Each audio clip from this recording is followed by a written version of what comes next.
When using LEDs, there are a couple of things that you should know.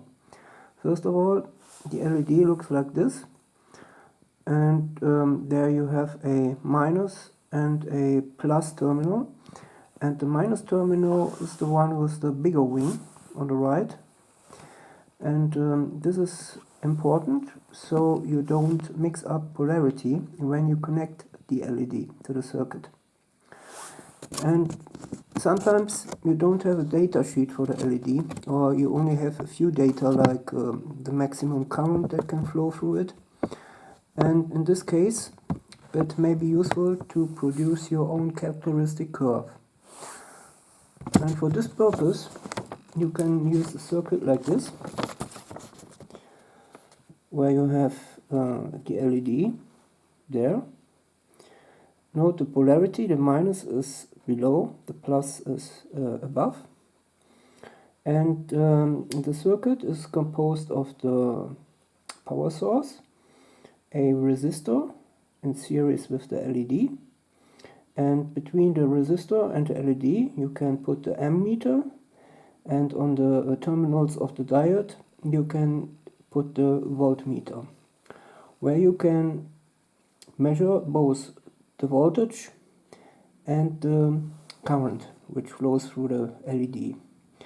Those two values, that is voltage and the amperage, will be used to draw a characteristic curve, which then can be used to specify the resistor which you can use for your LED. This is what the setup looks like in practice. Here we've got the resistor, the LED, and then we've got wires here and here for measuring current, and there for measuring the voltage of the LED. And those wires go to two multimeters.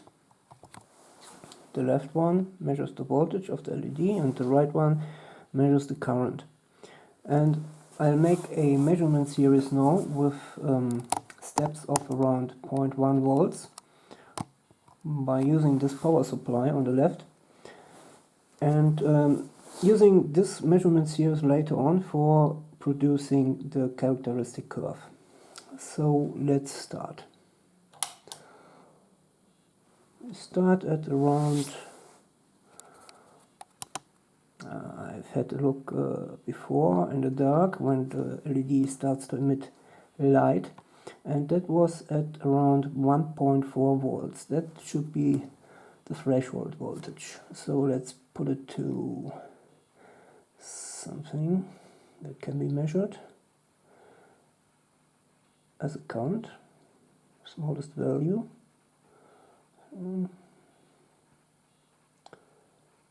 Yes. Oh, seems to complain. So the first value is at 1.61 volts, and it shows around 0.02 milliamps. That's much less than a milliamp. And the LED is already emitting light, as we can see here. So that will be our first value pair. Now let's go to 1.7 volts approximately. It's very hard to adjust this power supply to a proper value, or to such an exact value.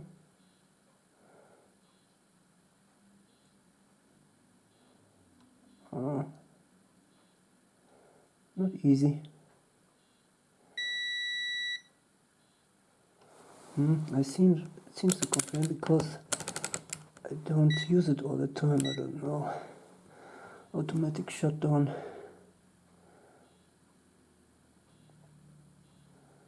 Okay, let's say a bit more. 1.71 volts. This one shows 1.69. Okay, let's say that's 1.7.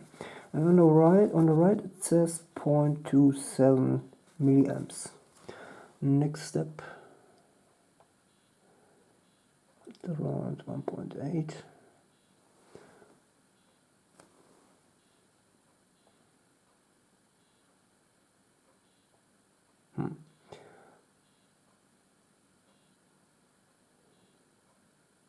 Those values differ a little bit.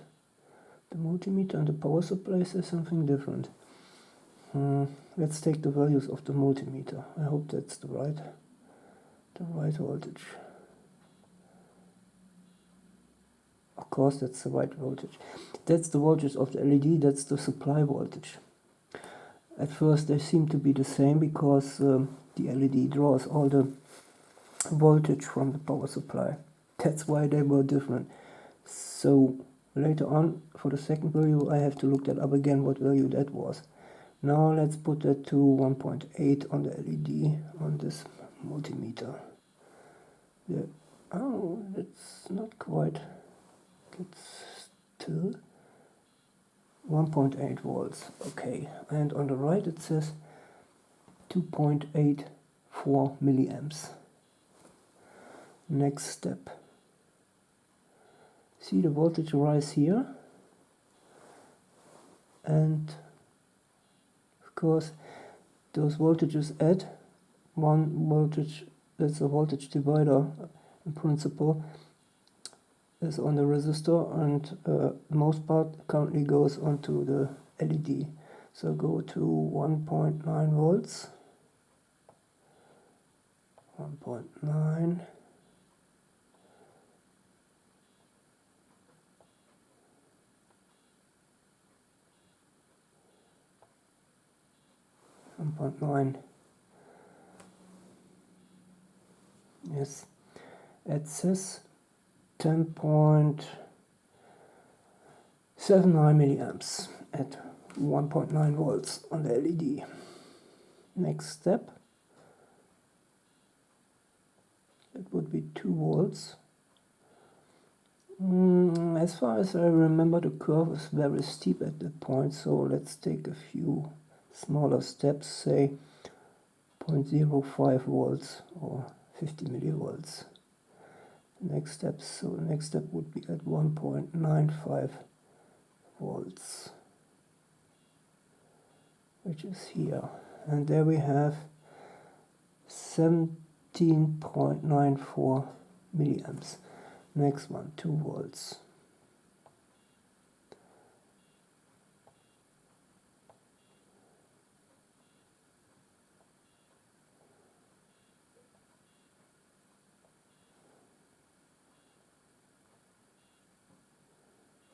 There we go. And we have 27.71 milliamps. Quite a jump. Next one, 2.05. Or let's make smaller steps, because it's already at 32. Okay.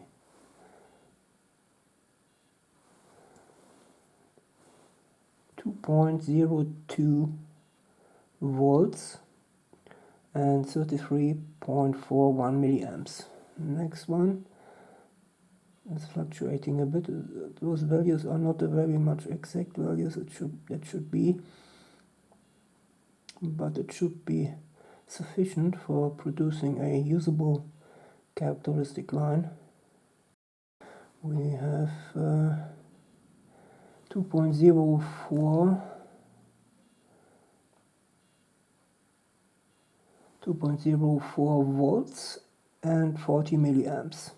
Okay, let's go to 2.06.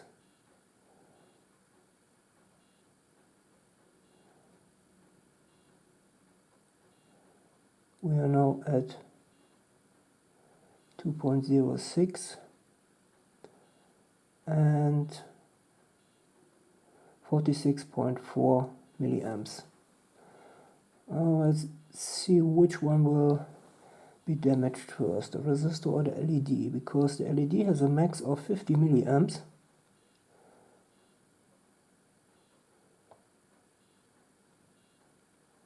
So let's go to 2.08 volts.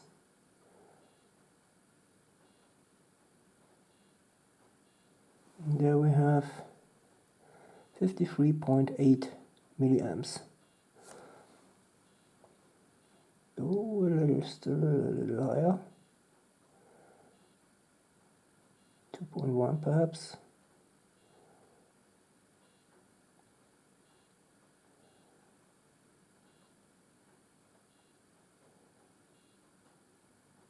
We are already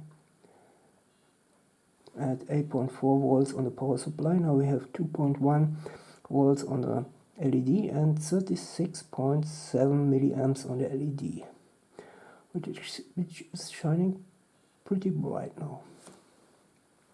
Let's touch the resistor. Is it hot? Oh, it is very hot.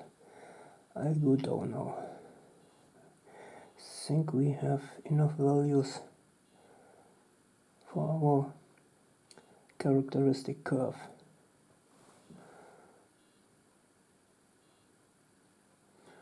That's another value pair which we may use later on in the characteristic curve. 1.87 volts, or let's say 1.88 volts and 10.06 milliamps. Alright. I've now printed out the characteristic curve of the LED with the volts on the x-axis and the milliamps on the y-axis. Here are the values of the measurement series with additional values that I could make out in the recording, in addition to those which I've already mentioned in the video.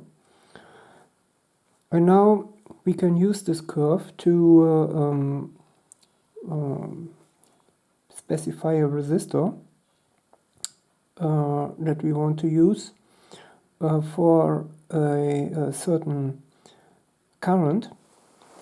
And in this case I've chosen 30 milliamps because the maximum current that can flow through the LED without major damage is 50 milliamps, and at 30 milliamps the LED will live much longer. So if we want to use it at that current, then you have to look at the curve where the volts are for the corresponding milliamps, and I've drawn those lines, those two lines which intersect here, and that's about 2.01 volts. And this 2.01 volts will later be subtracted from the voltage of the power source and divided by the current of 30 milliamps, so we get the resistor, the value for the resistor. The formula for the resistor is derived from the voltage formula for components in series, like the resistor and the LED. So we have U0, which is the whole voltage, that is the voltage of the power supply, is equal to UR, the voltage of the resistor, and U, the voltage of the LED. And UR is, according to Ohm's law, I times R, where I is the current that flows through the whole circuit, because in series you always have the same current. So the formula is then R is equal to U0 minus U divided by I, if you use those two formulas.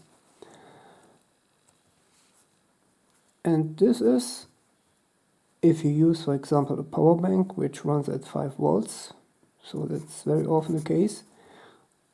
5 volts minus 2.01 volts, voltage of the diode, divided by 30 milliamps. And that equals to 99.6 ohms, or approximately or pretty much exactly 100 ohms. So in this case it's very easy to come up with a resistor for 30 milliamps, because those resistors with resistance of 100 ohms are readily available everywhere. And by coincidence it's the resistor I've used before. If you can't create a characteristic curve, for example, if you don't have the necessary means, or if you just don't have the time to do so, you might just as well estimate the voltage of the LED and then put this into the equation and come up with some value for a resistor.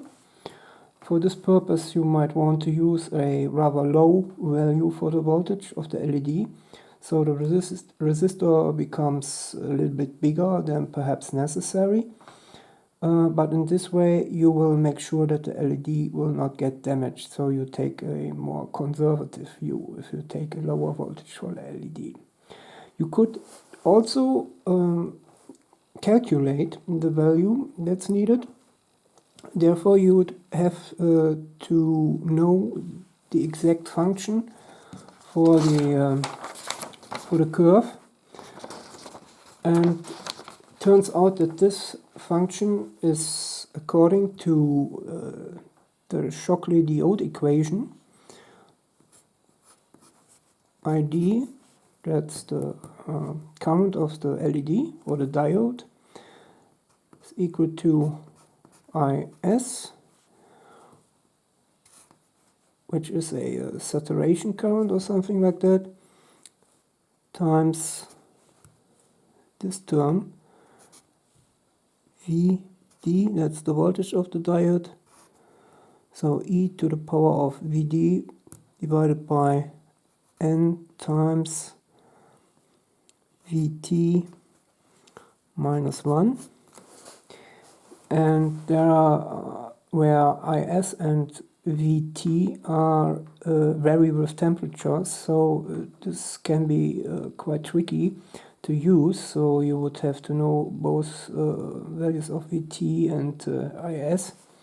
But if you know those, you could in theory calculate the resistor, and that would then you would have to solve for VD. This equation solve it for VD, and then put the VD here instead of U, and then you could also calculate the value of the resistor instead of using this curve and solving the problem graphically like this. So I've hooked up the whole circuit again here with the 100 ohms resistor on the left, the LED on the right. The voltage can be seen on the power source display, and the current that flows will be seen on the multimeter. So let's turn on the power source and see if we get 30 milliamps at 5 volts of the power source. So we are currently at 1 volt. That's a little bit low for something to happen. Let's crank up the device. The current flows now to 5 volts. It's getting closer. 21, 24 milliamps, 4.8 volts, and very close to 5 volts. So finally I got it. And what do we have? 29.82 milliamps. That's very much what we have graphically specified. And there shines our little LED at 2.01 volts and 30 milliamps. And it could shine like this for, say, at least another 50,000 hours. Very nice. With this setup you can examine why you have to use a resistor with LED. Currently the power supply is turned off, only the multimeter is turned on and sends a small current through the circuit and measures its resistance. Before I've made the setup, I've measured the resistance of the power supply, which was around 162 ohms. And since this resistor is 100 ohms, the resistance shown here is the combined resistance of the resistor and the power supply. So this is the case because there's currently no current going through the LED because its resistance at this point is practically infinite. So it's bypassed in the circuit, and the resistance measured is just the combined resistance of resistor and power supply. Now if I turn on the power supply, then things will change a little bit, because the LED will sooner or later start to draw some current, and then the multimeter will think that the resistance is increasing, while in fact the resistance of the LED will be decreasing. And so if I crank up the voltage, which may take a few seconds because it first has to surpass the voltage of the multimeter, which was around 90 millivolts. There we go. Now you can already see that the resistance is growing at 650 ohms at 0.12 volts. So there's some current going through the LED. Now if I crank up further the voltage, it will get higher and higher. We are already at 13 mega ohms at 0.57 volts. So it's increasing sharply. So that tells us that the current going through the LED is getting higher and higher, while the available current for the wires in the multimeter becomes smaller and smaller. That's why this value increases steadily. And at some point there will be going absolutely no or almost no current through those wires, but instead will go through the wires or the legs of the LED, through the LED. And this point will be reached soon at around, there we have it, around 0.85, it's turned off, 0.85 volts. That's the threshold voltage of the LED. That's where it starts more or less to emit. And we are just at the threshold, just a little bit further, and this will be infinite. There we go. Now this is infinite resistance. But that's just because there is no current flowing anymore through those wires of the multimeter. It's just all going through this LED. And it will also start shining at around, as we had it before, 1.5 volts. There we go. There it shines. And you can see its resistance stays very low, far below 0 ohms. So this is why you have to use a resistor, because otherwise, if you wouldn't use this, then the power supply would probably supply too much current to the LED, because the LED would draw all the current available, and this would simply damage the LED. So without using a resistor, that's not a good idea. Just to show that the resistance of the LED is practically infinite when there is no connection to the rest of the circuit, just a multimeter hooked up to the LED. You can see here with reversed polarity it shows some 40 mega ohms, and with the regular polarity there's plus to plus and minus to minus. Then the multimeter shows nothing. That is, the resistance seems to be infinite. Of course you will say, I don't believe you, certainly the LED will have a resistance, so for the sake of truth I will sacrifice this little LED. So I'll turn on the power supply, without the resistor, just the plus and minus connected to the LED, and see what happens. First of all, not much. Now I will crank up the voltage. There is no current currently. Not yet, at least. Now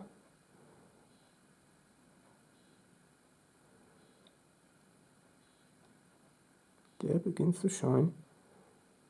Where's the current? There's the current. 0.02, that is 20 milliamps. Increasing. 40 milliamps, that will still do the job. But now 0.6, 0.7. Can't look at that. Alright, that's 0.2, 200 milliamps. It's still shining. Oh. Doesn't care. Oh, I guess now something is happening.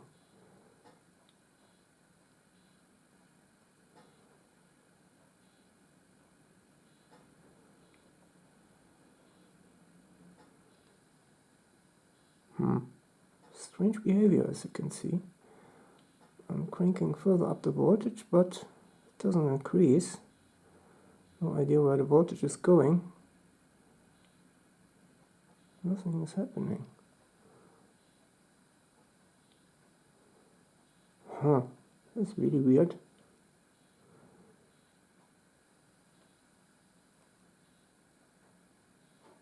It's a life of its own.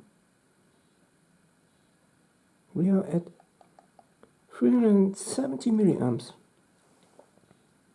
And this thing is still working. Incredible. Because its maximum current is set to have 50 milliamps. Oh my god.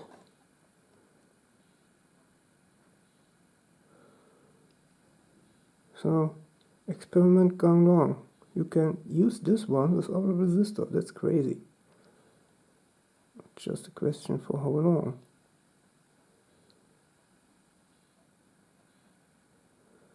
Maybe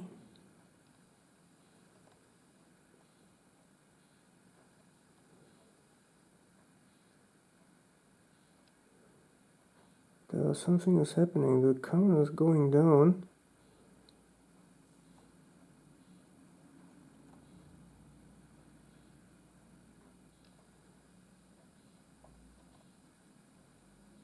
It's crazy. 60 milliamps again. It doesn't go up anymore. Look at the voltage. It's crazy. We'll get that thing destroyed at some point, I guess. Look at that. 6 volts. Oh, let's crank it up further. 8 volts. It's indestructible. Unbelievable. There it goes. No, it's dead. That's definitely dead. No, this was crazy. Well, at least we can say certainly the resistor will increase the lifetime of LED. Not for this one perhaps, but for everyone, for each other one, I guess. Okay, no, that's it. So you may say, I don't just want to use one LED, but I want to use several LEDs at the same time.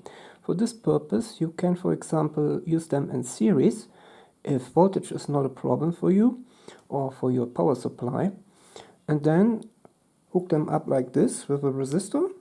And in this case, since in series the current will always be the same through each component, we can use our old formula here, and this is the voltage of the power supply, this is the voltage of the combined LEDs, and that's the current that's going through the circuit.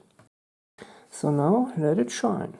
Okay, I've hooked up the multimeter to the LEDs just to measure their combined voltage, and now let's turn on the power. 1.18 volts, that's far too low for something to happen. Let's see when will they start to shine. Remember, there we go, they are already lighting up at around 5 volts, but we want to go to 9.02 volts to have them at 30 milliamps and 6.03 volts. Okay, a little bit faster.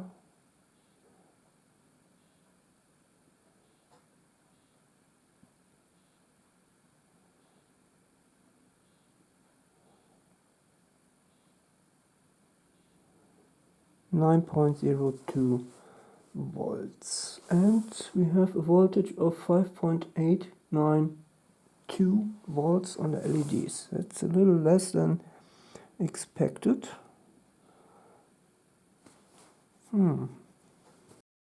Okay, for some reason the combined voltage isn't the one that we've calculated, that is, it isn't 6.03.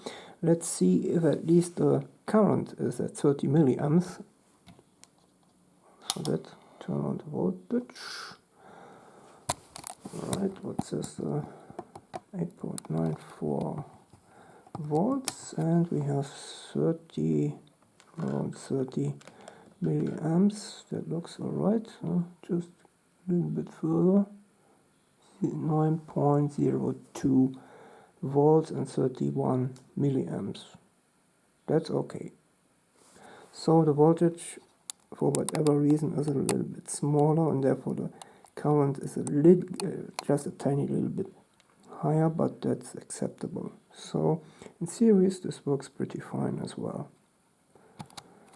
So the advantage of using the LEDs in series is that the power consumption of the whole circuit is only about 285 milliwatts, according to the formula P for power equals to U times I.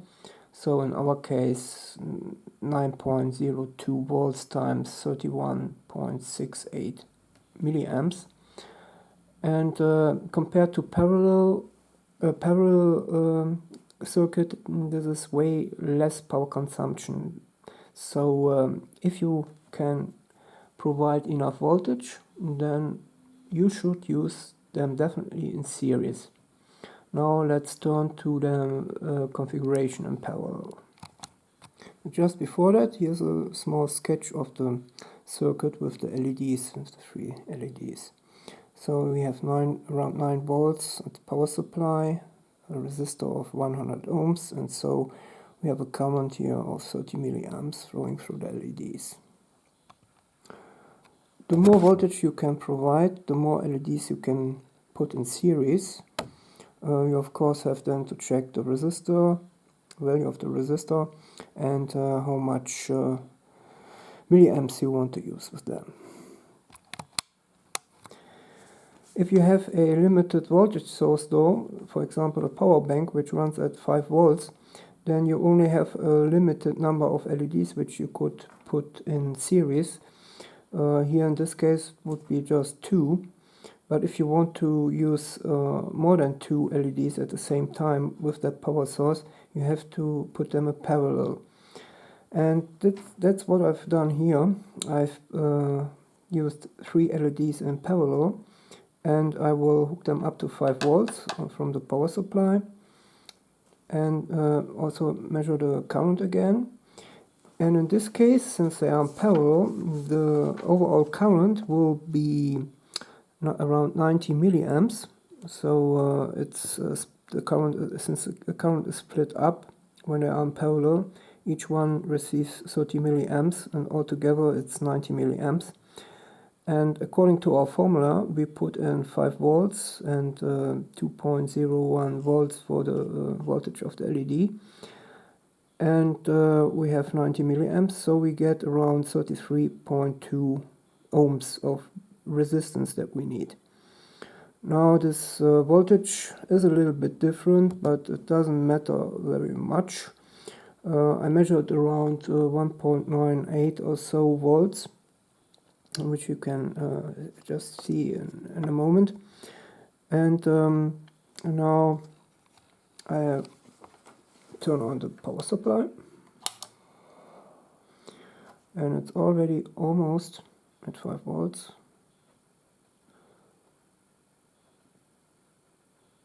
Note this, 4.99 is okay. You can see there are 90 milliamps of current, and voltage of each single LED is around 1.95 volts, which is okay. All three are shining very bright and in the same way, so using them in parallel is not a problem at all. But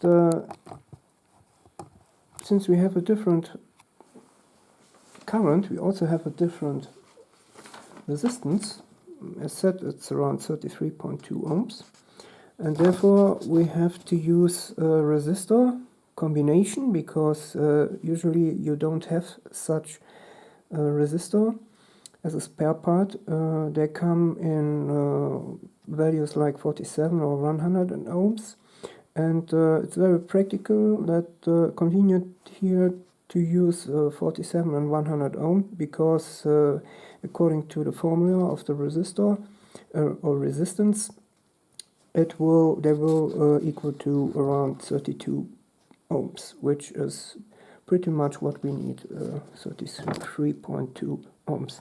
You only have to take care that those resistors are not powered too much. That is, if they reach more than 1/4 of a watt, then they could be destroyed. In this case, they are both below that, and so they are safe to use. But if you use different voltages or different currents, then you may have to use another combination of resistors or more resistors to split up the current furthermore. There are also special resistors which can bear much more current, but usually you will use those kinds of resistors, and they will suffice anyway for this job. So this is LEDs using in parallel. Might be useful, for example, for a taillight of a bicycle, which I have in use, and I have used the very same combination of resistors and voltage, so those three are shining as bright as my taillight of my bicycle. Again, as I said, the advantage of putting them in series is that they have much less power consumption, while here, when they are in parallel, they have a bigger power consumption. In this case, we have 5 volts and 90 milliamps, which equals to around, or pretty much exactly to 450 milliwatts. That's compared to 285 milliwatts in the case when you use the LEDs in series. So if you can use higher voltages, then it's recommended to use them in series. Otherwise, if you only have 5 volts or so, then you should use them parallel. So that was my little contribution to the usage of LEDs. I have to say I'm not an electrician, so please bear with me if there were some mistakes in the calculations or interpretations. If there were, please let me know in the comments, and you may add a correction or something like that. And if you liked the video, please give me a like and perhaps even a subscribe. I hope that you could make use of this information, and perhaps in the future you will solve your own problems with LEDs. So thank you for watching, and until next time. Bye!